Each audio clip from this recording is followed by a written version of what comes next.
आप लोगों से दूर चला गया था। मैं परसों बच्चों मैं क्लास ले रहा था, उस समय मुझे पता चला कि भाई मुझे जाना पड़ेगा और अचानक मैं चला गया जॉस टॉक पर अपनी कहानी बताने के लिए। और कहानी बताने के लिए क्योंकि आप लोग इतना ज़्यादा मैसेज कर रहे थे, तो प्यारे बच्चों मुझे भी लगा कि आप लोग भी ऐसा चाहते हैं कि आप मेरी कहानी सुनना चाहते हैं। इसीलिए मैंने भी फैसला किया कि मैं जाकर के अपनी कहानी बता देता हूँ। तो प्यारे बच्चों मैं चला गया, है ना? और मैं अपनी पूरी कहानी बताकर आ चुका हूँ और वो बहुत जल्दी आप लोग को वीडियो मिल जाएगी, आप लोग उसको देख लेंगे, ठीक है? जल्दी से सब लोग जुड़ेंगे क्लास में। सबसे पहले जैसा कि देख रहे हैं, मैं आज बाहर से आया था, बहुत थका हुआ था। फिर मैंने सोचा भाई कुछ तो किया जाए बच्चों के लिए। तो बिहार मैट्रिक परीक्षा 2025 ऑल सब्जेक्ट हम लोग आज देखने वाले हैं। मैराथन क्लास है क्योंकि क्वेश्चंस ज़्यादा हैं। बच्चों 250 सवाल हैं टोटल। 250 सवाल के हमारा टेस्ट आज होने वाला है। सबसे पहले अगर आप देखेंगे तो श्री गणेशाय नमः, गणेश जी का आशीर्वाद आपके जीवन में होना बहुत ज़रूरी है, हमारे जीवन में भी होना बहुत ज़रूरी है। और प्यारे बच्चों आज का मोटिवेशन पढ़ते हैं कि बिना, ध्यान दीजिएगा, आज का मोटिवेशन पढ़ते हैं मेरे प्यारे बच्चों कि बिना अभ्यास और तैयारी के लक्ष्य को प्राप्त करना असंभव है। तो बच्चों याद रखना, जीवन में एक हमारा सबसे इंपॉर्टेंट होता है, वो है क्या? हमारा अभ्यास यानी प्रैक्टिस। प्रैक्टिस ही इंसान को बच्चों परफेक्ट बनाता है, इसलिए हमें प्रैक्टिस करना चाहिए। तो चलिए जल्दी से आप लोग मुझे बताइए। सबसे पहले मैं जब देर से आप लोगों से जुड़ता हूं तो मैं पहले पूछता हूं कैसे हैं आप लोग बच्चों? बताओ जल्दी से, है ना? आप लोग कैसे हैं? जल्दी, है ना? आप लोग कैसे हैं? चलो जल्दी जल्दी से कमेंट बॉक्स में लिखेंगे कि आप लोग कैसे हैं, बहुत फास्ट में, ताकि मैं एक बार समझ लूं मेरे सभी प्यारे बच्चे कैसे हैं। अब बच्चों क्लासेस वगैरह कहीं, है ना? यस गुरुजी, अच्छा है, गुड इवनिंग गुरुजी, गुड इवनिंग सर। नन हिंदी पढ़ा दीजिए। अच्छा 12th क्लास की हिंदी होगी सर, 12th क्लास का हिंदी बुक समाप्त हो गया है। बहुत अच्छे हैं। देखो बच्चों, बहुत अच्छे तो आप लोग नहीं हैं, मैं समझता हूँ, क्योंकि आप लोग की पढ़ाई आप लोग को कहीं ना कहीं लग रही है कि संजय सर की वजह से थोड़ी सी रुकी है। तो बाकी हेल्थ वगैरह ठीक है, घर परिवार में सब कुछ ठीक है, पढ़ाई में थोड़ा सा दिक्कत चल रहा है, मुझे पता है ना? एक अच्छा शिक्षक वही है जो विद्यार्थी के भावनाओं को समझ जाए। मुझे पता है कि आप लोग की पढ़ाई में थोड़ी सी इशू आ रही है, फिर भी बच्चों चलिए हम लोग चीजों को कंटिन्यू करते हैं। आप मुझे बता दो कि दिशा ऑनलाइन क्लासेस का जो क्रैश कोर्स लॉन्च होने वाला है ना? दिशा ऑनलाइन क्लासेस का जो क्रैश कोर्स लॉन्च होने वाला है, इसकी डेट क्या है? मैं जरा हम भी तो जाने कि भाई क्या बच्चों को मालूम है या नहीं? क्या दिशा ऑनलाइन क्लासेस वाले बच्चों को सबको मालूम है या नहीं कि हमारा क्रैश कोर्स कब लॉन्च हो रहा है? जल्दी से बहुत फास्ट में कमेंट करेंगे कि हमारा क्रैश कोर्स किस तारीख को लॉन्च होने जा रहा है। मेरे प्यारे बच्चों पूरी ताकत झोंक दीजिए, जल्दी से मुझे बताओ कि हमारा क्रैश कोर्स किस तारीख को लॉन्च होने जा रहा है। एक बार power of Disha online classes बच्चों कमेंट बॉक्स में छाप दीजिएगा, क्योंकि पता है आप लोगों को कि क्या होने वाला है। सबको प्यारे बच्चों पता है, हर क्लास के वाले बच्चों को पता है कि होने क्या वाला है क्रैश कोर्स के दिन, है ना? बहुत बढ़िया, बहुत बढ़िया, बहुत बढ़िया। सब लोगों ने लिखा, गुरुदेव सबने लिखा है कि सर क्रैश कोर्स लॉन्च होने वाला है 3 अक्टूबर को। कब होने वाला है? 3 अक्टूबर 2024। मेरे बच्चे इस डेट को बहुत बढ़िया से, इस डेट को अपने साथ में बहुत प्यार से अपने संग बच्चों बैठा कर रखिएगा। 3 तारीख को माहौल बदलना चाहिए। 3 तारीख को क्या होना चाहिए बताओ? 3 तारीख को माहौल बदलना चाहिए किसी भी हाल में। 3 तारीख को हमारा क्रैश कोर्स लॉन्च होने जा रहा है। तो बच्चों सबसे पहले आज की क्लास को आप लोग पूरी सख्ती के साथ शेयर करेंगे। जितनी क्षमता है आप इसमें बच्चों 100% झोंक दीजिए जल्दी से। एक भी विद्यार्थी आज ये नहीं कहेगा कि सर हम क्लास को शेयर नहीं करेंगे। व्हाट्सएप पर, टेलीग्राम पर, इस ना स्टेटस में, है ना, जहां पर भी शेयर करना है जल्दी से फटाफट से आप लोग क्लास को शेयर करें, क्योंकि बच्चों क्लास में 250 प्रश्न हैं। और बच्चों मैराथन क्लास है, 3-4 दिनों से क्लास यूट्यूब पर नहीं हुई है, तो सब लोग पहले क्लास को शेयर कीजिए पूरी सख्ती के साथ, जल्दी, है ना? सर आप कहां गए थे? बच्चों मैं जोश टॉक में गया था, बच्चों जोश टॉक की ऑफिस में गया था, ठीक है ना? जल्दी से आप सभी लोग बच्चों शेयर करेंगे। अगर आपने क्लास को शेयर कर दिया है तो एक बार मेरे प्यारे बच्चों दिल बनाकर भेजेंगे कि गुरुदेव हमने क्लास को शेयर कर दिया। प्लीज एक बार सब लोग, है ना, एक बार सब लोग दिल बनाकर भेजेंगे सर हम लोगों ने क्लास को शेयर कर दिया है। और आज का लक्ष्य रखते हैं बच्चों, कम से कम बच्चों आज की क्लास में क्रैश कोर्स होने वाला, हर बच्चा एक्टिव है। आज का लक्ष्य है बच्चों हमारा 7.5 के बच्चे जुड़ने का हमारा लक्ष्य है। तो सब लोग जल्दी जल्दी से क्लास को शेयर करेंगे, है ना? चलो हो गया, सब लोग शेयर करेंगे। 800 बच्चे कम बचे हैं, 800 कम है बच्चों, है ना? 800 बच्चे कम हैं, तो सब लोग क्लास को शेयर करेंगे। चलिए हम लोग स्टार्ट करते हैं। मात्र 800 बच्चे कम है क्लास में, एक बार पूरी शक्ति के साथ सब लोग शेयर करेंगे, हो जाएगा, ठीक है? स्टार्ट करें। सर उस दिन नवरात्रि है। हाँ बच्चों वही तो मैं कहता हूं, कितना शुभ दिन है सोचिए। उस दिन बच्चों कितना शुभ दिन है ये सोचिए, जब हम लोग क्रैश कोर्स स्टार्ट करने जा रहे हैं। मैंने बच्चों ऐसे दिन तो नहीं चुना ना, मैं 1 को भी लॉन्च कर सकता था, 2 को भी लॉन्च कर सकता था, मैं 3 को क्यों लॉन्च कर रहा हूं? क्योंकि उस दिन मां का पूजा शुरू हो रहा है, ठीक है ना? उस दिन मां का पूजा शुरू हो रहा है। आइए बच्चों स्टार्ट करते हैं। चलिए तो शुरू करें, स्टार्ट करें, स्टार्ट करें, बताओ जल्दी से। यस शुरू करें बच्चों। हाँ तो चलिए हम लोग स्टार्ट करते हैं। सबसे पहले मैं आपको बता देता हूं बच्चों कौन सा है तरीका हमारा। सबसे पहले हम लोग देखेंगे साइंस को। सबसे फर्स्ट हमारा होगा साइंस, सबसे फर्स्ट होगा साइंस, दूसरा होगा हमारा सोशल साइंस। क्या होगा?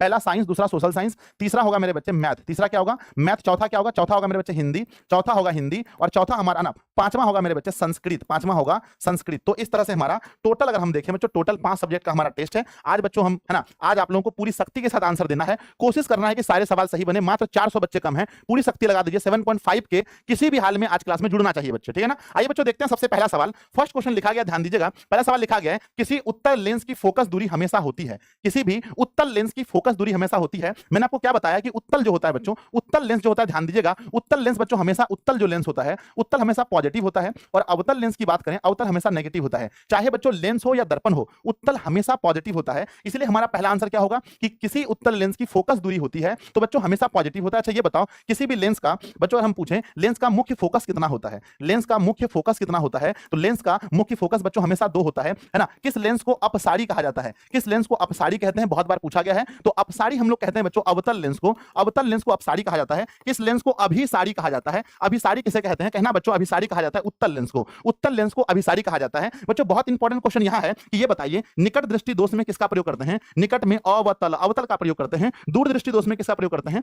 दूर में से उत्तल का प्रयोग करते हैं। जरा दूर स्थिति में किसका प्रयोग करते हैं, जरा में किसका करते हैं, जरा में बच्चों हम लोग करते हैं द्विफोकस यानी कि बाईफोकल लेंस का, बाईफोकल लेंस का याद रखिएगा हमेशा, ठीक है ना। आगे बढ़ते हैं, क्वेश्चन नंबर दूसरा क्या लिखा है। क्वेश्चन नंबर दूसरा लिखा है, किसी शब्दकोश में पाए गए छोटे अक्षरों को पढ़ते समय आप निम्नलिखित में से कौन सा लेंस पसंद करेंगे। मतलब छोटे अक्षर को पढ़ते समय हम लोग किस लेंस का उपयोग करना चाहेंगे। तो बच्चों मैंने बताया है कि जब भी हम लोग छोटे है ना, छोटे छोटे अक्षर को पढ़ने के लिए, छोटे छोटे अक्षरों को पढ़ने के लिए हमेशा बच्चों हम लोग उत्तल लेंस का प्रयोग करेंगे, क्योंकि उत्तल में जूमिंग सिस्टम ज्यादा होती है। उत्तल के अंदर जूम बहुत ज्यादा होता है और उसकी फोकस कम होनी चाहिए। जूम अगर ज्यादा चाहिए तो फोकस कम होना चाहिए। तो आंसर क्या लिखेंगे, तो बच्चों आंसर लिखेंगे इसका हमेशा याद रखिएगा, हमने बोला था 5 सेंटीमीटर है ना। अच्छा 50 है क्या, सॉरी बच्चों, आंसर में यहां पर होना चाहिए 50 है ना, 5 होना चाहिए। देखो 50 सेंटीमीटर फोकस का उत्तल यहां तो दिया गया है, लेकिन ऑप्शन सी में पढ़ेंगे 5 सेंटीमीटर होना चाहिए, सॉरी 5 सेंटीमीटर फोकस वाला उत्तल, क्योंकि 2 ऑप्शन सेम नहीं हो सकते हैं। 2 ऑप्शन 7500 के लिए बहुत बहुत धन्यवाद आप सभी का बच्चों, दिल से बहुत बहुत धन्यवाद कि 7500 बच्चे जुड़े, हमने आज का लक्ष्य रखा था। आंसर बोलो क्या होगा, आंसर होगा बच्चों कि 5 सेंटीमीटर फोकस दूरी वाला एक उत्तल लेंस, 5 सेंटीमीटर फोकस दूरी वाला एक उत्तल लेंस, ऑप्शन नंबर सी सही होगा। क्वेश्चन नंबर तीसरा देखते हैं बच्चों। सवाल नंबर तीसरा लिखा गया कि मोटर गाड़ी के चालक के सामने सामान्यतः लगा रहता है, मोटर गाड़ी जो होते हैं उसके चालक के सामने क्या लगा होता है।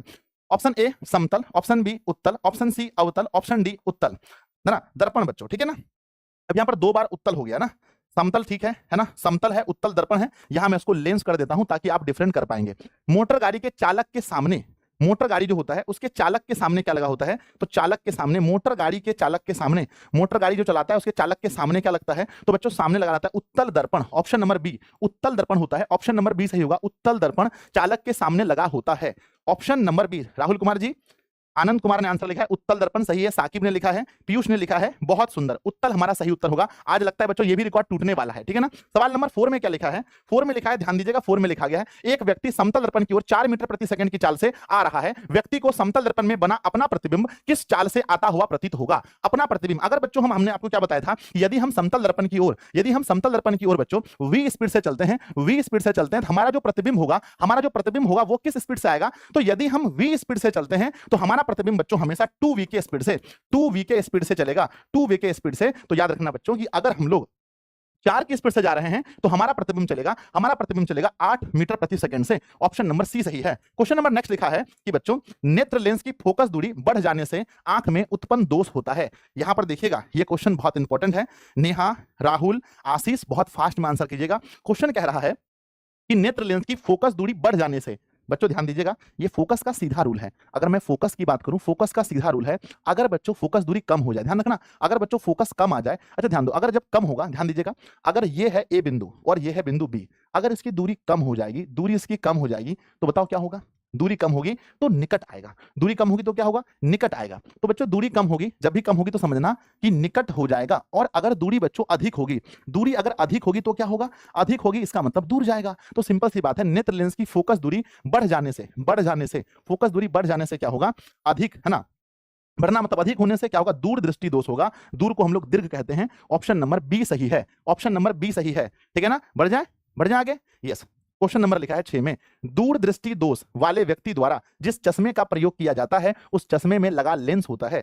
कौन सा लेंस होता है दूर दृष्टि दोष वाले व्यक्ति के चश्मे में, दूर दृष्टि दोष वाले व्यक्ति के चश्मे में कौन सा लेंस होता है। ऐसा ध्यान दीजिएगा, बहुत अच्छा ट्रिक है। हमने क्या बोला, दूर, दूर बोला तो इसमें कितने अक्षर हैं? 2 अक्षर हैं, 1 2। हमने क्या बोला कि 2 से बड़ा हमेशा इलाज होना चाहिए। दूर है तो बच्चों यहाँ पर क्या होगा? 3 हो जाएगा। ठीक है, तो आंसर क्या लिखेंगे? आंसर लिखेंगे बच्चों कि दूर दृष्टि दोष वाले व्यक्ति द्वारा जिस चश्मे का प्रयोग किया जाता है उसमें कौन सा लेंस लगा होता है? तो उसमें लगा होता है उत्तल। बच्चों कितने लोग चाहते हैं पोल हो? बताओ, क्या आप चाहते हैं कि पोल किया जाए? बताओ, पोल किया जाए, पोल किया जाए। कितने बच्चे हैं जो चाहते हैं? हाथ उठाइए फटाफट से, जल्दी से हाथ उठाइए, क्योंकि बच्चों 8000 बच्चे क्लास में जुड़ने वाले हैं। तो बताओ, क्या आप चाहते हैं कि पोल होना चाहिए? क्या आप पोल में आंसर देना चाहते हैं? बताओ यस और नो।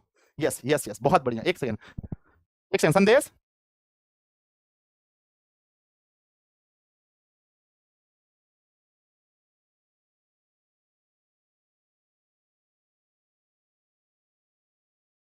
है ना?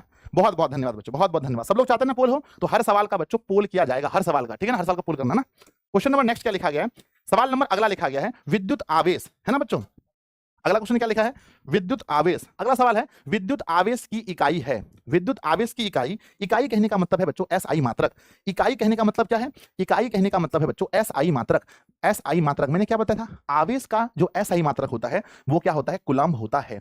कूलम्ब होता है। 3-4 हैं जो बहुत इंपॉर्टेंट है, जैसे आवेश का हो गया। वैसे बच्चों अगर आपसे पूछा जाए विद्युत धारा का क्या होता है, तो बताओ सबसे पहला आंसर लिख करके, विद्युत धारा का एसआई मात्रक क्या होता है? तो विद्युत धारा का एसआई मात्रक होता है बच्चों एम्पियर। क्या लिखना है? एम्पियर होता है। एम्पियर होता है। अगर मैं आपसे पूछूं बच्चों कि बताओ विभव या विभवांतर का एसआई मात्रक क्या होता है, तो आप आंसर क्या लिखेंगे? यदि आपसे पूछा जाए कि बच्चों बताओ शक्ति का एसआई मात्रक क्या होता है, या आपसे और भी चीजें पूछा जाए कि प्रतिरोध का एसआई मात्रक क्या होता है, बहुत इंपॉर्टेंट चीजें हैं। विभव या विभवांतर का एसआई मात्रक होता है बच्चों क्या? एसआई मात्रक होता है वोल्ट। क्या होता है? वोल्ट। शक्ति का ऐसी मात्रक होता है वाट, और प्रतिरोध का ऐसी मात्रक होता है ओम। प्रतिरोध का ऐसी मात्रक क्या होता है? ओम। है ना? चलो बहुत बढ़िया ना। पोल करना है अगला क्वेश्चन से, ठीक है ना? नेक्स्ट क्वेश्चन से बच्चों आपके सामने पोल आएगा, तो आप कोशिश कीजिएगा हर पोल का जवाब देने के लिए, ठीक है ना? पोल आप लोगों के लिए करवा रहे हैं, तो हर पोल का जवाब भी आपको देना है। नेक्स्ट क्वेश्चन देखते हैं। पोल नहीं आया सर, अब आएगा नेक्स्ट क्वेश्चन से। अगला क्वेश्चन से बच्चों आपके पास पोल आने वाला है, तो आप लोगों को पोल देना है। हम भी देखते हैं भाई कितने बच्चे पोल कर रहे हैं, ठीक है ना? आगे बढ़ते हैं। सवाल नंबर 8। सवाल नंबर 8 लिखा गया है, सवाल नंबर 8 लिखा गया है कि विद्युत आवेश 2 प्रकार के होते हैं जिन्हें धन तथा ऋण आवेश कहा जाता है या माना जाता है ना? माना जाता है। यह नामकरण जिसने किया था वह कौन थे? बच्चों आपको पता है कि विद्युत आवेश 2 प्रकार के होते हैं, एक होता है धन आवेश, एक होता है ऋण आवेश। ये नामकरण किस व्यक्ति ने किया था? ऑप्शन नंबर पहला दिया है, ध्यान दीजिएगा। पहला है गुलाम साहब ने, दूसरा है थेल्स साहब ने, तीसरा है सट थॉमसन ब्राउन ने, या बेंजामिन फ्रैंकलिन ने। तो किसने यह नाम दिया था? बच्चों ये हम लोग चर्चा तो सिलेबस में नहीं किए थे, पर ऐसा लग रहा है कि आवेश का ऐसी मात्रक गुलाम होता है। आवेश का ऐसी मात्रक बच्चों गुलाम होता है, इसलिए मुझे ऐसा लग रहा है कि ये नामकरण गुलाम साहब ने ही किया होगा। ये नामकरण गुलाम साहब ने ही किया होगा। ऑप्शन नंबर ए, ऑप्शन नंबर ए, ऑप्शन नंबर ए, है ना? मुझे लग रहा है ऑप्शन नंबर ए। चलो बहुत बढ़िया, आप लोग पोल करेंगे बहुत फास्ट में, है ना? ऑप्शन नंबर ए, ठीक है ना? यस यस, बढ़ जाए आगे। हाँ, 5000 लगभग पोल लगभग मुझे लग रहा है अभी तक में हुआ है। अच्छा चलो आगे बढ़ते हैं। नेक्स्ट 5000 नहीं बच्चों, सॉरी 3300 ही पोल हुआ था। सवाल नंबर अगला लिखा है 9 नंबर सवाल। 9 नंबर सवाल क्या लिखा गया है? एक एक पदार्थ को एक कूलाम धन आवेश में, एक कूलाम धन आवेश में आवेशित किया गया है। इस आवेश में पदार्थ से जो इलेक्ट्रॉन निकल गए इनकी संख्या कितनी है? यानी बच्चों आपसे ये पूछा गया है कि एक कूलाम में कितने इलेक्ट्रॉन होते हैं, कितने इलेक्ट्रॉन होते हैं। सवाल 2 तरह का है, मैंने आपको बताया था कि एक इलेक्ट्रॉन में जो आवेश होता है, एक इलेक्ट्रॉन में आवेश होता है 1.6 गुना 10 टू द पावर -19 कूलाम। ये मैंने पढ़ाया था आपको। और जस्ट उल्टा अगर पूछें कि एक कूलाम में कितने इलेक्ट्रॉन होते हैं, एक कूलाम में इलेक्ट्रॉन की संख्या 6.25 गुना 10 to the power 18, 10 to the power 18, 6.25 और 10 टू द पावर 18। ऑप्शन देखेंगे 6.25, 10 to the power 18। Option number A right है, ऑप्शन नंबर ए आपका सही उत्तर है। ध्यान दीजिएगा, ए मेरे बच्चे 39%, मात्र 39% बच्चों का सही आंसर है, मात्र 39%। 5000 से भी ज्यादा पोल हुआ है, 39% बच्चों का सही आंसर है, ठीक है ना? बढ़ जाए आगे। यस, अगले सवाल में चलते हैं। अगला सवाल पूछा गया है, किसी विद्युत बल्ब पर 220 वोल्ट तथा 100 वाट अंकित है जब हुआ है। 39% बच्चों का सही आंसर है, ठीक है ना? बढ़ जाए आगे। यस, अगले सवाल में चलते हैं। अगला सवाल पूछा गया है, किसी विद्युत बल्ब पर 220 वोल्ट तथा 100 वाट अंकित है जब इसे 110 वोल्ट पर प्रचालित करते हैं तब इसके द्वारा प्रयुक्त शक्ति कितनी होगी? शक्ति कितनी होगी? बच्चों हमने क्या बोला? सबसे पहले आप देखेंगे कि V का मान दिया है 220 वोल्ट, है ना, और पावर दिया है 100। तो पहले यहां से आई निकालेंगे, आई निकालेंगे तो आई बराबर क्या निकलेगा, बराबर बच्चों पिछले क्लास में मैंने पढ़ाया था पी बराबर होता है भी आई, पी का मान है बच्चों 100 बराबर भी का मान है 220 और आई का मान हमें नहीं मालूम तो आई लिखेंगे, जल्दी से पोल करेंगे 100 और बटा लिखेंगे 220 बच्चों बराबर आई, तो 0 0 कट गया, ये कटेगा 5/11, तो आई का जो मान है बच्चों वो 5/11 एम्पियर हुआ। आई का मान क्या हो गया 5/11 एम्पियर, 5/11 एम्पियर हुआ। अब कहते हैं कि 100 वोल्ट में इसको जोड़ेंगे। अब यहाँ भी का मान अगर 100 देंगे तो बच्चों पूछा है तब इसके द्वारा प्रयुक्त शक्ति का मान क्या होगा, तो फिर P बराबर भी आई, तो बच्चों P बराबर भी आई का फॉर्मूला लगाएंगे, तो भी का मान है 100, आई का मान है 5/5 माफ कीजिएगा 110 है, हाँ 110 है, 110 है, 110 है, तो बच्चों 110 और लिखेंगे 5/11 कटेगा 10 बार में 10 बार 50 वाट बच्चों, ध्यान दीजिएगा 50 वाट आपका सही उत्तर होना चाहिए, 50 वाट, ध्यान दीजिएगा 50 watt, 50 watt, option number C, option number C. एक सेकंड रुकेंगे। अब इसका आंसर सही उत्तर अगर हम देखें, है ना, सही उत्तर देखें ऑप्शन नंबर सी मात्र 21% बच्चों का सही है, ऑप्शन नंबर सी बच्चों, ऑप्शन नंबर सी मात्र 21% बच्चों का सही उत्तर लग रहा है मुझे, है ना, 100 तो कभी नहीं होगा, है ना। चलो बढ़ जाए आगे, बढ़ जाए, यस बढ़ते हैं नेक्स्ट सवाल। अगला सवाल लिखा गया है ना, निम्न धातुओं में से कौन NaOH के विलयन से H2 देता है, यानी बच्चों इनमें से कौन सी ऐसी धातु है, इनमें कौन सी ऐसी धातु है जिससे हाइड्रोजन गैस निकलता है। निम्नलिखित धातुओं में से कौन NaOH के विलयन NaO, ठीक है ना, निम्न धातुओं में कौन NaOH के विलयन से H2 देता है।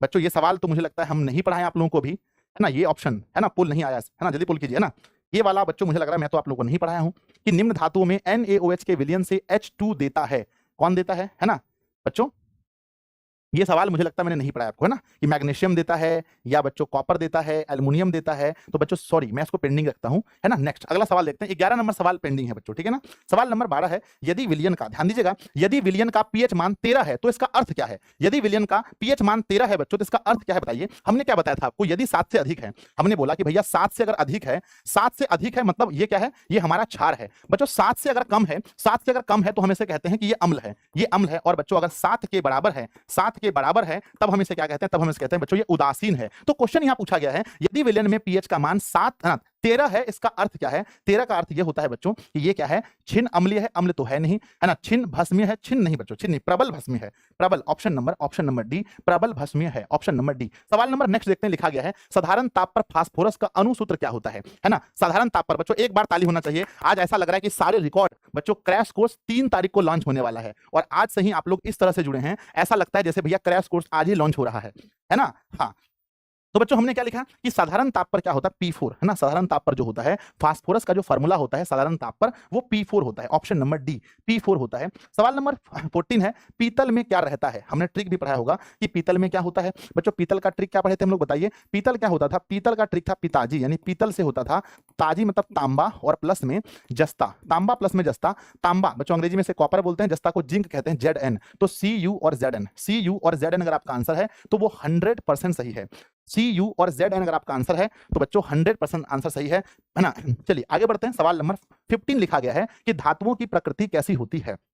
पहला ऑप्शन देखेंगे, विद्युत के धनात्मक होते हैं, विद्युत के ऋणात्मक होते हैं, उदासीन होते हैं, इनमें से कोई नहीं। देखो बच्चों धातुएं जो होते हैं ना, धातु क्या करते हैं, इलेक्ट्रॉन को, है ना, इलेक्ट्रॉन त्यागते हैं। पहले देखें ये इलेक्ट्रॉन क्या करते हैं, त्यागते हैं, और जो इलेक्ट्रॉन त्यागते हैं बच्चों वो विद्युत धनात्मक होते हैं। तो सिंपल सी बात है, ऑप्शन नंबर ए होगा विद्युत धनात्मक। धातुओं की प्रकृति कैसी होती है, वो विद्युत धनात्मक होते हैं बच्चों, ठीक है ना। आगे बढ़ जाए, सवाल नंबर नेक्स्ट लिखा गया है, अक्रिय तत्व कौन सा है। अक्रिय तत्व कौन सा है बच्चों, अक्रिय तत्व में मैंने बताया था, अक्रिय गैस भी मैंने पढ़ाया था कि अक्रिय गैस की संख्या 6 है, जिसमें हीलियम आता है ना, नियॉन आता है, आर्गन आता है, जेनॉन आता है, क्रिप्टन आता है, रेडॉन आता है, ठीक है ना। तो सवाल पूछा गया है अक्रिय तत्व कौन से हैं, तो अक्रिय तत्व में सबसे पहले हम लोग क्या देखेंगे, helium is right answer, number B. बच्चों नेक्स्ट सवाल लिखा गया है कि एक स्वच्छ मनुष्य में प्रकुंचन एवं अनुशिथिलन दाब कितना होता है। प्रकुंचन एवं अनुशिथिलन दाब कितना होता है। बायोलॉजी में हम लोग पढ़े थे कि सर इसका आंसर देखेंगे, सर पोल नहीं आया है, पोल तो आया है बच्चों, पोल तो कभी दिखाता है 5400 पोलिंग, 6000 पोलिंग, कभी दिखाता है 3400 पोलिंग, ये क्या हो रहा है। क्वेश्चन है बच्चों कि एक स्वच्छ मनुष्य में प्रकुंचन एवं अनुशिथिलन दाब कितना होता है? तो दाब बच्चों 120 क्या होता है? 120/80 क्या होता है? 120/80 होता है। सवाल नंबर 18 लिखा है एड्स रोग का, ध्यान दीजिएगा, एड्स रोग का प्रमुख कारण क्या है? बच्चों देखो ये चैप्टर हम लोग अभी नहीं पढ़े हैं, ये चैप्टर हमारा जनन चैप्टर में है बच्चों, लेकिन ये क्वेश्चन आ गया है तो आप आंसर दे सकते हैं। आप बार-बार कहीं बना, हम लोग प्रचार में भी सुनते हैं कि बच्चों एचआईवी एड्स है ना, एड्स के बारे में हम लोग सुनते हैं। ये जो एड्स रोग है ना बच्चों, ये क्यों होता है, किस वजह से होता है? आपको पता है कि मल्टीपल बच्चों व्यक्ति के साथ सेक्स करने से, बच्चों सेक्सुअल रिलेशन बनाने से ये एड्स होता है। ऑप्शन है असुरक्षित यौन संपर्क, खून की कमी, विटामिन की कमी या पोषण की कमी। तो सिंपली बात है बच्चों कि असुरक्षित यौन संपर्क की वजह से हमें एड्स रोग होता है। ऑप्शन नंबर ए होगा। सवाल नंबर लिखा गया है आ मीटर से निम्नलिखित में से किसे मापा जाता है? आ मीटर बोलो या ए मीटर? ए मीटर से हम लोग किसको मापते हैं बताओ? ए मीटर से हम लोग किसको मापते हैं सर? ए मीटर से हम लोग किसे मापते हैं? तो ए मीटर से मापते हैं विद्युत धारा को, है ना, विद्युत धारा। ऑप्शन नंबर ए बच्चों, ए मीटर से ना। सवाल नंबर 20 लिखा गया है कि दर्पण सूत्र कौन सा है? 2025 का पेपर होने वाला है। 2025 का जो पेपर होगा मेरे बच्चे, इसका पेपर बताओ, 2025 का जो पेपर होगा, इसकी प्रथम पाली की बात हो या बच्चों द्वितीय पाली की बात हो, प्रथम हो या द्वितीय हो, उसमें से एक में एग्जाम में क्वेश्चन रहेगा कि आप बताओ भैया कि दर्पण सूत्र कौन सा है। थोड़ा सा आप लोग एफर्ट डाल दीजिए, थोड़ा सा एफर्ट डालिए, मुझे लगता है 10,000 लोग जुड़ सकते हैं क्लास में, थोड़ा एफर्ट डालिएगा, है ना। दर्पण सूत्र क्या होता है? 1/v प्लस में होता है 1/u is equal to 1/f। Answer लिखेंगे कौन सा? ऑप्शन नंबर ए। बच्चों अगर इसी में हम लेंस सूत्र की बात करें तो लेंस में सिर्फ बीच में क्या होता है? लेंस में सिर्फ बीच में माइनस लगा देते हैं, 1/b minus 1/u is equal to 1/f। ये बच्चों लेंस का फार्मूला होता है। बच्चों अगर हम लोग अप्रॉक्स देखें 20 सवाल में से आज मेरे प्यारे बच्चों ने कितना सही किया है, तो एक बार मुझे भेजना कि 20 सवालों में से आपने कितना सही किया है। प्लीज जल्दी से भेजेंगे, 20 में से आपने कितना सही किया है, जल्दी से। 20 सवाल में से आपने कितना सवाल सही किया है? 20 में से हाँ, एक सवाल देखो बच्चों, एक तो मिसिंग है, एक सवाल जो मिसिंग है उसका नंबर आपको मिल रहा है, एक सवाल मिसिंग है बच्चों, ठीक है ना। बताओ 20 में से सर, 20 में से 20, 20 में से 20, बहुत सुंदर। एक साथ बच्चों 9,000 लगभग लोग लाइव हैं, इसके लिए बच्चों 9,000 लोग लगभग लाइव आ चुके हैं। तो आप सभी लोग एक बार क्या कीजिए, सब लोग क्लास को लाइक कर दीजिए, जितने भी मेरे प्यारे बच्चे हैं सब लोग क्लास को लाइक कर दीजिए, सब लोग क्लास को लाइक कर दीजिए एक साथ। 9,000 लाइव बच्चे, लाइक की संख्या भी 9,000 होनी चाहिए। एक बार बच्चों सब लोग क्लास को लाइक कर दीजिए, 9,000 लाइक होने चाहिए। बच्चों मैंने देखा है आप लोग जो है ना, जो भी बच्चे मेरी वीडियोस को काट के कभी लगाते हैं, चाहे वो इंस्टाग्राम पे हो, चाहे वो यूट्यूब पे हो, जहां भी मेरी वीडियो को कट करके आप लगाते हैं बच्चों, मुझे बहुत अच्छा लगता है आप लोग जब ऐसा करते हैं, बहुत बहुत धन्यवाद। मैं एक घटना आपको बताता हूं, मेरी एक वीडियो बच्चों काट करके एक बच्चे ने लगाई थी, मैंने देखा था इंस्टाग्राम पर। कहां देखा था? इंस्टाग्राम पर देखा था। उसमें बच्चों 12 लाख 1.2 मिलियन व्यूज है, जिसमें यह बताया गया है कि हमारा क्रैश कोर्स जो है, दिशा का क्रैश कोर्स 3 अक्टूबर को आएगा। तो ये मुझे बहुत अच्छा लगा, आप लोग जब ऐसा करते हैं तो मुझे बहुत अच्छा लगता है। सवाल नंबर 21 में आते हैं। सवाल नंबर 21 लिखा गया है निकट दृष्टि दोष को निम्नलिखित में से किस लेंस के द्वारा हटाया जा सकता है? निकट दृष्टि दोष को किस लेंस के द्वारा हम हटा सकते हैं? तो निकट बच्चों क्या होता है? निकट में 3 अक्षर हैं, तो यहां अवतल आंसर होगा, ऑप्शन नंबर बी सही है। सवाल नंबर लिखा गया 22 में पौधों में जनन अंग कहां पाए जाते हैं? माफ कीजिएगा, जनन चैप्टर का क्वेश्चन है, हम नहीं पढ़ाए हैं बच्चों, आ गया है। आप बताओ, आप मुझे बताओ, क्वेश्चन आ गया है पौधों में जनन अंग कहां पाए जाते हैं? अगर आपको आंसर पता है, अगर आप पढ़े होंगे बच्चों, देखो पौधों में क्या होता है? जनन अंग उसका फूल होता है, जो उसका पुष्प है ना मेरे बच्चे, उसका जो पुष्प होता है, पुष्प जो होता है, जो फूल होता है, वही उसका जनन अंग है, याद रखना, पुष्प। ऑप्शन नंबर सी जैसे बच्चों है ना, तो पुष्प जो है वही उनका जनन अंग है बच्चों। आगे बढ़ते हैं, सवाल नंबर 23 है ना। 23 नंबर में देखो, पोल इसलिए नहीं हो रहा है कि बहुत फास्ट क्वेश्चन हम करवा रहे हैं, इतने फास्ट में पोल कैसे हो पाएगा, है ना। मेंडल ने अपने आनुवांशिक प्रयोग हेतु किस पौधे का उपयोग किया था? मेंडल ने अपने आनुवांशिक प्रयोग के लिए किस पौधे का प्रयोग किया था? ये भी नेक्स्ट चैप्टर का क्वेश्चन है। इस बच्चों अभी हम लोग पढ़े नहीं, ये बच्चों जनन के बाद 7वां चैप्टर है अनुवांशिकता, है ना, वहां से ये क्वेश्चन है कि मेंडल ने अपने अनुवांशिक प्रयोग के लिए मटर पौधे का चयन किया था। Option number C. अगला क्वेश्चन लिखा गया है ओजोन परत पाया जाता है, ओजोन परत जो होता है बच्चों वो कहां पाया जाता है? ऑप्शन ए है वायुमंडल के निचली सतह पर, वायुमंडल के ऊपरी सतह पर, वायुमंडल के मध्य सतह पर, या बच्चों इनमें से कोई नहीं। तो ओजोन जो है वो कहां पाया जाता है? ओजोन कहां पाया जाता है? तो याद रखिएगा बच्चों, ओजोन हमेशा वायुमंडल के ऊपरी सतह पर पाया जाता है, वायुमंडल के ऊपरी सतह पर, यानी ऑप्शन नंबर क्या होगा? ऑप्शन नंबर बी होगा। ओजोन जो है बच्चों, ये भी चैप्टर हमारा आएगा, ये आगे से 3-4 क्वेश्चन उठा दिया गया है ना, वायुमंडल के ऊपरी सतह पर पाया जाता है। क्वेश्चन नंबर अगला लिखा गया है दाढ़ी बनाने के लिए किस दर्पण का प्रयोग करते हैं? ये सवाल तो आपको जब फिजिक्स 2 दिन की क्लास हुई थी तभी आप समझ गए थे कि दाढ़ी बनाने में हम लोग अवतल का प्रयोग करते हैं। नेक्स्ट क्वेश्चन है बच्चों, किस दर्पण में बड़ा प्रतिबिंब बनता है? बड़ा प्रतिबिंब मेरे बच्चे किस दर्पण में बनता है? प्लीज एक बार कमेंट बॉक्स में लिखिए कि बड़ा प्रतिबिंब किस दर्पण में बनता है। आपको बहुत अच्छे से पता है कि बच्चों यदि हम बड़ा प्रतिबिंब की बात करें, तो बड़ा प्रतिबिंब किससे बनता है? हमने पढ़ा था, देखो अगर समान बनाना है, समान प्रतिबिंब समतल में कैसा बनता है बोलो? तो समतल में बनता है समान, समान बनता है। बच्चों अगर हम बात करें अवतल में कैसा बनता है, तो अवतल में हमेशा बड़ा बनता है। उत्तल में कैसा बनता है? तो उत्तल में हमेशा बच्चों छोटा बनता है। तो तीनों चीजें आपको याद रखनी है कि किस दर्पण के द्वारा बड़ा प्रतिबिंब बनता है। तो बड़ा प्रतिबिंब हमेशा बच्चों अवतल के द्वारा बनता है। क्वेश्चन नंबर नेक्स्ट है कि गोले दर्पण के परावर्तक पृष्ठ की वृत्ताकार सीमा रेखा का व्यास क्या कहलाता है? 10 बार क्वेश्चन लगा चुके हैं, किसी भी हाल में गलती नहीं होना चाहिए। मैंने आपको बताया है बच्चों की जो गोली दर्पण होता है उसका परावर्तक पृष्ठ होता है। ध्यान दीजिएगा, ये हमारा गोली दर्पण है, तो ये इसका परावर्तक पृष्ठ है, ये इसका परावर्तक पृष्ठ है, माफ कीजिएगा, है ना, गोली दर्पण है, हाँ, ये अगर हमारा गोली दर्पण है तो ये इसका परावर्तक पृष्ठ है, ये परावर्तक पृष्ठ है। इसकी वृत्ताकार सीमा रेखा का जो व्यास है इसे हम लोग द्वारक कहते हैं, द्वारक। ऑप्शन नंबर डी होगा। नेक्स्ट क्वेश्चन लिखा गया है प्रकाश तरंग उदाहरण है। जब, है ना, जिस दिन बच्चों मैंने लाइट के बारे में आपको पढ़ाया था वही मैंने आपको बताया था कि प्रकाश तरंग किसका उदाहरण है? दो चीजें हैं, एक तो बच्चों प्रकाश क्या है, एक बच्चों क्या है, एक विद्युत चुंबक की तरंग है ना। प्रकाश बच्चों विद्युत चुंबकीय तरंग है और उसके बाद बच्चों अनुप्रस्थ तरंग है, ध्यान दीजिएगा। और दूसरा क्या है? अनुप्रस्थ, अनुप्रस्थ तरंग है, मैंने ये आपको बताया था, अनुप्रस्थ तरंग है। प्रकाश की बच्चों चाल सबसे अधिक कहां होती है? सबसे अधिक निर्वात में होती है। कितनी होती है? एग्जाम में आता 3 × 10⁸ मीटर प्रति सेकंड। ये भी याद रखिएगा 100%। सवाल नंबर अगला लिखा है 29 नंबर सवाल में, समतल दर्पण में प्रतिबिंब की प्रकृति कैसी होती है? जो समतल दर्पण होते हैं उसमें प्रतिबिंब की प्रकृति कैसी होती है? याद रखिएगा, समतल है एकदम काल्पनिक प्रतिबिंब बनेगा, उत्तल है काल्पनिक प्रतिबिंब बनेगा, एकमात्र अवतल ही ऐसा दर्पण है जिसमें वास्तविक और काल्पनिक दोनों प्रतिबिंब बन सकते हैं। मेरे प्यारे बच्चों याद रखिएगा हमेशा, तो समतल में कैसा प्रतिबिंब बनता है? हमेशा काल्पनिक बनेगा। तो बच्चों काल्पनिक को आभासी कहते हैं और बराबर, तो ऑप्शन नंबर डी सही होगा। नेक्स्ट क्वेश्चन नंबर 30 लिखा गया है, सोलर कुकर में किस दर्पण का प्रयोग होता है? सोलर कुकर में किस दर्पण का व्यवहार हम लोग करते हैं? बच्चों आपको बहुत अच्छे से मालूम है कि जब सोलर कुकर लगता है तो सोलर कुकर के लिए हम लोग किसका उपयोग करते हैं? तो अवतल का प्रयोग, किसका? अवतल का प्रयोग करते हैं सोलर कुकर के लिए। तो ऑप्शन नंबर क्या होगा? बी इज राइट आंसर होगा, option number B. Option number B, हम लोग सोलर के लिए अवतल का प्रयोग करते हैं। तो अब बताइए 30 में से मेरे प्यारे बच्चों कितने सवाल का जवाब आपने दिया है? फटाफट से आंसर लिखिएगा। और देखिए अपनी कॉपी में आंसर, अगर आप आंसर कमेंट बॉक्स में नहीं लिख रहे हैं तो अपनी कॉपी में जरूर आंसर लिखिएगा। अगर आंसर आप लोग अपने मुझे कमेंट नहीं कर रहे हैं तो कॉपी में कम से कम जरूर आंसर लिखिएगा। हर एक विद्यार्थी का ये काम है, हर एक बच्चे का काम है, कम से कम कॉपी में जरूर लिखिएगा, ठीक है ना। चलो चलो, आप कैसे हैं गुरुदेव? मैं बहुत सुंदर हूं, बहुत अच्छा हूं। तो 24 का मुझे लगता है गलत है। अच्छा 24 गलत है, बढ़ जाएंगे। चलिए 30 में से 30, बहुत सुंदर। बढ़ते हैं, एक ना देखो बच्चों 50 क्वेश्चन है, 20 क्वेश्चन है। अब मैं आपसे बीच में नहीं पूछूंगा, डायरेक्ट मैं 50 पे जाके आप लोग का स्कोर पूछूंगा। तो चुपचाप एकदम शांति से अपना स्कोर देते चलिए, अपना आंसर अपनी कॉपी में नोट करते चलिएगा। आइए बच्चों लिखते हैं, सबसे पहला सवाल है ना, सवाल नंबर 31 लिखा है, सर्च लाइट का परावर्तक सतह कैसा होता है? जब हम लोग सर्च लाइट में बच्चों लाइट में जब लगाते हैं तो लाइट में भी अवतल ही लगता है। Option number B. Next question है, यदि किसी बिंब का प्रतिबिंब आवर्धन ऋणात्मक है तो उसके प्रतिबिंब की प्रकृति कैसी होगी? अगर बच्चों क्वेश्चन बोला गया यदि किसी बिंब की प्रतिबिंब का आवर्धन यानी एम, बच्चों आवर्धन यानी मैग्निफिकेशन नेगेटिव है, ध्यान दीजिएगा। एम अगर नेगेटिव है तो उस प्रतिबिंब की प्रकृति कैसी होगी? तो बच्चों नेगेटिव का मतलब होता है वास्तविक और उल्टा, वास्तविक और उल्टा नेगेटिव का मतलब होता है। और पॉजिटिव का मतलब क्या होता है? यदि एम यानी आवर्धन प्लस में हो तो इसका मतलब होता है काल्पनिक। क्या होता है? काल्पनिक। और काल्पनिक हमेशा बच्चों सीधा होता है, काल्पनिक प्रतिबिंब हमेशा कैसा होता है? सीधा होता है। तो आगे बढ़ते हैं, नेक्स्ट क्वेश्चन लिखा गया है कि बच्चों यदि किसी बिंब का प्रतिबिंब आवर्धन धनात्मक हो तो उसकी प्रकृति क्या होगी? धनात्मक होने पर उसकी प्रकृति क्या होगी?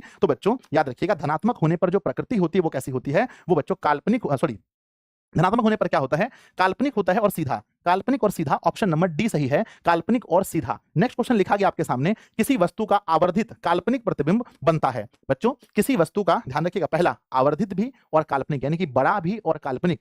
कौन सा ऐसा दर्पण है जो बच्चों आवर्धित मतलब बड़ा भी बनाएगा और काल्पनिक भी बनाएगा? अब देखिएगा मैंने पढ़ाया है, क्या आपको याद है? क्या आपको याद है कौन सा ऐसा दर्पण है? तो बच्चों ध्यान दीजिएगा, काल्पनिक तो उत्तल भी बनाएगा, लेकिन कभी बच्चों हाईएस्ट ये समान आकार का बना सकता है ना। समतल ही बनाएगा लेकिन ये समान आकार बना सकता है। सिर्फ अवतल ही एकमात्र ऐसा दर्पण है जो काल्पनिक बना सकता है और आवर्धित मतलब बड़ा भी बना सकता है। अच्छा प्लीज आप मुझे ये बताओ कहां वस्तु को रखा जाए, है ना। अवतल दर्पण में वस्तु को कहां रखा जाए? अवतल दर्पण में मेरे बच्चे वस्तु को कहां रखा जाए? प्लीज बताओ वस्तु को कहां रखा जाए कि हमारा प्रतिबिंब आवर्धित बने और बड़ा बने? कहां रखा जाए? ठीक है ना, कहां रखा जाए प्लीज मुझे बताओ। यस यस यस, सब बच्चे कह रहे हैं यस यस, हाँ आंसर बताओ कहां रखा जाए? फोकस और ध्रुव के बीच। अमित कुमार बहुत बढ़िया, है ना मेरे बच्चे। अमित कुमार ने सबसे पहले आंसर किया कि सर हमें रखना चाहिए फोकस और ध्रुव के बीच। इनके बीच में, इन दोनों के बीच में हमें रखना पड़ेगा, इन दोनों के बीच में ही हमें रखना पड़ेगा, इन दोनों के बीच में ही हमें रखना पड़ेगा। ठीक है ना, पी और सी के बीच में। सवाल नंबर अगला लिखा गया है 35 नंबर सवाल में, ध्यान दीजिएगा। 35 नंबर सवाल है, निम्नलिखित में से कौन उत्तल दर्पण की फोकस दूरी है जिसकी वक्रता त्रिज्या 32 है। बच्चों जिसकी वक्रता त्रिज्या कितनी है, 32 है। तो अगर हम बात करते हैं फोकस दूरी, वक्रता त्रिज्या यानी आर, आर की वैल्यू बच्चों 32 सेंटीमीटर है, तो एफ का मान क्या होगा, एफ बराबर होता है आर अपॉन 2। अगर मैं 32 को 2 से भाग करता हूं तो मेरे बच्चे 16 हमारा आंसर होगा, जो कि ऑप्शन नंबर सी दिया गया है, 16 सेंटीमीटर। ठीक है ना, आगे बढ़ते हैं। सवाल नंबर लिखा है 36 में लिखा गया परावर्तन के नियम से निर्धारित होता है। परावर्तन के नियम से निर्धारित होता है, क्या होता है जो बताओ जल्दी से। ऑप्शन ए दिया है आपतन कोण बराबर परावर्तन कोण, परावर्तन कोण बराबर अपवर्तन कोण, आपतन कोण विचलन कोण, गलत है ना, आपतन कोण बराबर परावर्तन कोण। आप सबको मालूम है ये सबसे आसान सवाल है, कई बार पूछा जाता है कि परावर्तन के कितने नियम हैं बच्चों, परावर्तन के कितने नियम है, प्लीज एक बार लिखकर भेजिए कि परावर्तन के कितने नियम हैं, बताओ कितने नियम हैं। तो परावर्तन के अगर हम नियम की बात करें तो परावर्तन के टोटल हमेशा 2 नियम हैं। परावर्तन के कितने नियम हैं, 2 नियम हैं। अपवर्तन के भी 2 नियम हैं, दोनों। सवाल नंबर 37 है, समतल दर्पण द्वारा बना प्रतिबिंब होता है। समतल दर्पण द्वारा बना प्रतिबिंब कैसा होता है, प्लीज एक बार कमेंट बॉक्स में लिखिए कि समतल दर्पण द्वारा बना प्रतिबिंब कैसा होता है। तो बच्चों समतल दर्पण द्वारा बना प्रतिबिंब होता है बच्चों काल्पनिक, ऑप्शन नंबर बी। सवाल नंबर आगे बढ़ते हैं 38 में, किसी दर्पण का मध्य बिंदु कहलाता है। ये बच्चों हमने आपको दर्पण दिया, आप बताओ इसका मिडिल पॉइंट क्या कहलाएगा। किसी भी दर्पण का मध्य बिंदु क्या कहलाता है, किसी भी दर्पण का मध्य बिंदु क्या कहलाता है। तो सर देखो ध्यान से, ये जो दर्पण है इसका मध्य बिंदु है, ये दर्पण है इसका मध्य बिंदु, इसे हम लोग ध्रुव कहते हैं, ऑप्शन नंबर बी है, ध्रुव कहते हैं, ऑप्शन नंबर बी। 39 नंबर सवाल ध्यान से देखेंगे, लिखा है कार्बनिक यौगिक में कार्बन की संयोजकता होती है। बच्चों सिंपली बात है कि कार्बन की संयोजकता कितनी होती है, तो हम लोग पढ़े हैं ना सर, पोल पोल हो रहा है बच्चों, लेकिन इतना फास्ट हम क्वेश्चन निकाल रहे हैं, किसी सवाल में 15-20 सेकंड मात्र ले रहे हैं, तो फिर ज्यादा क्वेश्चन है, 250 क्वेश्चन है ना बच्चों, पोल थोड़ा सा दिक्कत इसलिए हो जाता है। तो कार्बनिक यौगिक में कार्बन की संयोजकता कितनी होती है, पहले देखो कार्बन का संकेत होता है सी, इसकी परमाणु संख्या बताओ कितनी होती है, इसकी परमाणु संख्या कितनी होती है, संकेत होता है सी और परमाणु संख्या होता है 6। और बच्चों अगर हम 6 को तोड़ेंगे तो पहले कक्ष में जाते हैं 2 और फिर बाद में जाते हैं 4। ये जो बाह्यतम कक्ष में इलेक्ट्रॉन होते हैं यही बच्चों उनकी संयोजकता दर्शाते हैं, यानी कार्बन की संयोजकता 4 होती है, याद रखेंगे। 30 यानी कि उसके बाद 40 नंबर सवाल लिखा गया है कि वह कौन सा प्रक्रम है जिसके द्वारा शरीर में ऊर्जा की उत्पादन होता है। बच्चों कौन सा प्रक्रम है जिससे शरीर में ऊर्जा का उत्पादन होता है, बताइए। ऑप्शन ए श्वसन, पोषण, उत्सर्जन या उत्तेजनशीलता। आपको पता है जिसमें हम लोग ऑक्सीजन को अंदर ग्रहण करते हैं, ऑक्सीजन हमारे ब्लड से मिलता है, एक एक कोशिका तक पहुंचता है जिससे ऊर्जा का निर्माण होता है। तो बच्चों हमेशा याद रखिएगा कि श्वसन से ऊर्जा का निर्माण होता है। बच्चों श्वसन जो है वो किस प्रकार की अभिक्रिया है, तो ये बच्चों श्वसन याद रखना कि श्वसन हमारा क्या है, ऊष्माक्षेपी। क्या है, श्वसन हमारा ऊष्माक्षेपी अभिक्रिया है। एग्जाम में कई बार पूछा गया है कि श्वसन कौन सी अभिक्रिया है, तो ऊष्माक्षेपी अभिक्रिया है। 48 नंबर सवाल देखेंगे ना, 1 नंबर 41, जब प्रकाश की किरण हवा से कांच में प्रवेश करती है तो मुड़ जाती है, बताओ कहां। जब हवा से कांच में, बच्चों मैंने आपको अच्छे से पढ़ाया है कि ये मान लो बीच का सतह है और ऊपर में हवा है, ऊपर में क्या है, हवा है, ऊपर में हवा है बच्चों। अब हवा क्या है, विरल माध्यम है। हवा कौन सा माध्यम है, हवा कौन सा माध्यम है सर, हवा जो है हमारा, हवा जो है विरल माध्यम है। और नीचे बच्चों कांच क्या है, कांच हमारा सघन माध्यम है। बच्चों जब भी कोई किरण विरल माध्यम से सघन माध्यम में आती है, सघन माध्यम में आती है तो वह अभिलंब की ओर मुड़ जाती है, अभिलंब की ओर, अभिलंब से दूर गलत है, अभिलंब के निकट, ऑप्शन नंबर बी होगा बच्चों, अभिलंब के निकट मुड़ जाती है, option number B, option number B होगा, अभिलंब के निकट मुड़ जाती है, अभिलंब के निकट मुड़ जाती है, option number B is right answer, अभिलंब के निकट मुड़ जाती है, अभिलंब की निकट मुड़ जाती है। सवाल नंबर अगला लिखा है 42 नंबर सवाल में, प्रकाश का वर्ण मतलब होता है, प्रकाश का वर्ण विक्षेपन किस उपकरण से संभव होता है, प्रकाश का वर्ण विक्षेपन किस उपकरण से संभव होता है। बच्चों आपको बहुत अच्छे से मालूम है प्रकाश का जो वर्ण विक्षेपन है वो किससे संभव है, तो वर्ण विक्षेपन होता है प्रिज्म से। बच्चों मैंने बताया था कि प्रिज्म कितने सतहों से घिरा होता है, कितने सतहों से, कमेंट बॉक्स में लिख दीजिएगा फटाफट से, कितने सतहों से। नेक्स्ट क्वेश्चन है, इंद्रधनुष का बनना किस परिघटना पर आधारित है, इंद्रधनुष का बनना किस घटना पर आधारित है, बताइए। इंद्रधनुष का बनना किस घटना पर आधारित है, तो इंद्रधनुष जो बनता है क्या प्रकाश का, क्या प्रकाश का परावर्तन है, नहीं, प्रकाश का अपवर्तन है। क्या प्रकाश का वर्ण विक्षेपन है, बच्चों प्रकाश का वर्ण विक्षेपन है, प्रकाश का वर्ण विक्षेपन है। इंद्रधनुष बच्चों क्या होता है, सूर्य के विपरीत दिशा में बनता है और वर्षा की बूंदें बच्चों प्रिज्म सा व्यवहार करती हैं, उससे सूर्य का प्रकाश जब गुजरता है तो वह उसे 7 रंगों में विभक्त कर देता है, जिससे हमें इंद्रधनुष दिखाई पड़ता है। तो कहने का मतलब क्या है, ऑप्शन नंबर सी आपका सही उत्तर होगा, है ना। आगे है बच्चों की भोजन का मुख्य रूप से अवशोषण कहां होता है। हमने बताया है जब हम लोग बायोलॉजी में पढ़े थे पहला चैप्टर, तो भोजन का मुख्य रूप से अवशोषण कहां होता है, अवशोषण कहां होता है मुख्य रूप से। ऑप्शन है बच्चों आमाशय में, ठीक है, पक्वाशय में, बड़ी आंत में या इलियम में, है ना। तो बच्चों ध्यान दीजिएगा कि आमाशय में तो नहीं, आमाशय तो पेट हो गया, बड़ी आंत में अवशोषण नहीं बच्चों। भोजन का मुख्य रूप से अवशोषण कहां होता है, तो भोजन का मुख्य रूप से अवशोषण होता है छोटी आंत के इलियम में, है ना। मुख्य रूप से अवशोषण कहां होता है ना। तो बच्चों 2 सवाल है। भोजन का मुख्य रूप से अवशोषण, देखो मुख्य रूप से पाचन की अगर हम बात करें तो पाचन होता है मेरे बच्चे मुख्य रूप से छोटी आंत के इलियम में, ये तो पाचन सही है। पाचन होता है मुख्य रूप से छोटी आंत के इलियम में। यहाँ पूछा गया है अवशोषण। अवशोषण मतलब बच्चों अपचा भोजन जो है वो जमा कहाँ होता है, वो बच्चों ना अपचा भोजन बड़ी आंत में जमा होता है, बड़ी आंत में जमा होता है, बड़ी आंत में। तो अवशोषण मुझे लगता है बड़ी आंत होना चाहिए ना बच्चों, एक बार देखना तो, जल्दी बताना इसका सही उत्तर क्या होगा, है ना, जल्दी से, है ना। अगर देखिए मुख्य रूप से अवशोषण लिखा है, अगर पाचन की बात होती तो मुख्य रूप से पाचन होता है इलियम में, अवशोषण का बात हो रहा है अवशोषण, तो अवशोषण बच्चों सही है, बड़ी आंत में ही होगा, बड़ी आंत में होगा, ऑप्शन नंबर सी, बड़ी आंत में मुख्य रूप से अवशोषण ऑप्शन नंबर सी में होगा, है ना। चलो 25 है ना, 45 नंबर क्वेश्चन है कि मलेरिया उत्पन्न करने वाला मच्छर जिसका नाम है मादा एनोफिलिस, मादा एनोफिलिस किस तरह के जल में उत्पन्न होता है।